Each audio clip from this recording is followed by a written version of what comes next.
ফ্রান্সে রাষ্ট্রীয় সফরে আসছেন চীনের প্রেসিডেন্ট শি জিনপিং। ফরাসি মিডিয়া লা পারিসিয়ান জানায়, আজ 5ই মে রবিবার সন্ধ্যায় চীনের প্রেসিডেন্টের বিমান প্যারিসের অর্লি বিমানবন্দরে নামবে। তাকে এয়ারপোর্টে স্বাগত জানাবেন ফ্রান্স প্রধানমন্ত্রী গ্যাব্রিয়েল আতাল।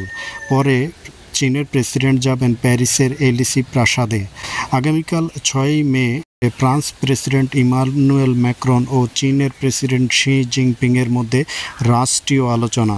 ফ্রান্স প্রেসিডেন্ট চীনের প্রেসিডেন্টের সাথে আলোচনা করবেন মদ, কসমেটিক্স, কৃষি, শিল্প ইত্যাদি নানান বিষয় নিয়ে, এবং তিনি ইউক্রেন রাশিয়া যুদ্ধ নিয়েও আলোচনা করবেন।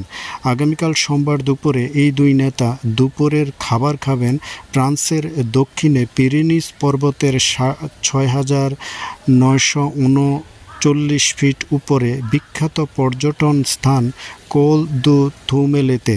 চীনের প্রেসিডেন্টের সাথে দেখা করবেন ইউরোপীয় ইউনিয়নের প্রেসিডেন্ট উর্সুলা বন। আলোচনা হবে ইউরোপ ও চীনের নানান স্বার্থ সংশ্লিষ্ট বিষয় নিয়ে।